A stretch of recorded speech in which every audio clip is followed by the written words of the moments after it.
in the sense that the EU is a prime example of contemporary multi-level governance, which can mean an awful lot of things. I certainly won't go into very much about it, but simply to look at it in terms of parties, and the general news is that the EU is quite bad for national parties because power tends to move to the executive, it tends to move to governmental decision-making areas which liaise directly with European centres of power, and therefore the citizen is that much more less directly linked with decision-making centres at the top, from the people, the citizens at the bottom, hence the declining rate of political party membership, declining turnout, declining rate of turnover of membership, all this kind of thing. So generally bad news for political parties per se, but just a few ways in which these things can be linked together. Thanks, Paul. Can I borrow the microphone? You're very welcome. We're a microphone short. Thank you. Our book and the project on which it was based takes us back to the parochial, to changes in politics and governance in the United Kingdom and in England especially. It arises from a research project for which I must say thank you to the ESRC and the AHERC, who funded us through a strange, wonderful programme called the Cultures of Consumption programme.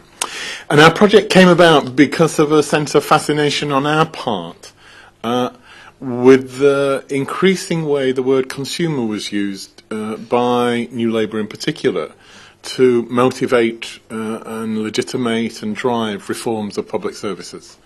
And so, in particular, I mean, the whole question about the choice agenda in education, in health, in social care, as being about trying to, as the government saw it, align public services with a social revolution which is about the rise of a consumer culture, in which people understand themselves in their everyday lives to be consumers, to have expectations about being consumers, and that is what they have come to expect from public services. And that's partly a fascination with the political and policy issues. It was also a significant debate in the social sciences about whether the move to an individualistic, consumerist orientation meant the end of or collapse of older forms of citizenship. And so I'll now, having said that, try and answer some of Engin's questions.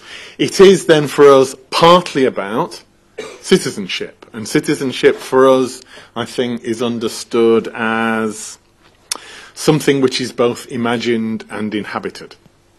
It is both a sort of status which is summoned up in various ways through institutions, discourses, but it's also a set of relations and practices that people inhabit or not. And I'm going to reserve the or not because I think our study generates some problems about whether people do think they inhabit the world as citizens. But it's also about then the institutional sites, in particular aspects of states, public services, public sectors, in which those imaginings and those inhabitings are connected, aligned, brought into some sort of fit or not. So it's partly about, the study is partly about citizenship. It's partly about identities, because we were particularly interested in knowing whether people understood themselves, identified themselves as citizens, as consumers, as customers, or other things, when they were embedded in relationships with public services. And though I would, of course, love you all to buy the book, the short answer is, and I don't do numbers, so this is as good as it gets, right? Hardly anybody thinks of themselves as a consumer or customer of public services. And not many more think of themselves as citizens. We can talk more about that later, but it's interesting in a number of ways. It is also a study and a book which is partly about governance, because it is about the crushing, creaking, horrible, grinding attempts to realign public services as organisations, as institutions, as occupations, in new ways, to construct new relationships between services and the people who use them. And it's felt as a fairly crushing and difficult process by people who use them, but it's also felt as intensely difficult by the organisations themselves. Every single one of the service organisations that we went and talked about this stuff with were in some sort of strained discussion amongst themselves and with the people who use their services about names. How do you name the people whom you serve? Everybody knew the word consumer or customer was there, but didn't like it. Everybody knew that a set of old words like client or patient or scumbag, in the case of policing, were somehow inappropriate to modern relationships. But people had troubles working out what to call it. One social service department said, what we now call them, having done a big consultation exercise, is people supported by social services. But we must confess that that collapses to an acronym every time we have to try and write it down. And it sort of loses some of its richness. So the question about realignment, I mean, sort of governance, of institutional and occupational practices ran throughout, especially around the move from old professional formations of knowledge and power to profoundly contested, uncertain, unsettled arrangements of whose knowledge counted for what and what forms of power could be exercised. Two last things to say.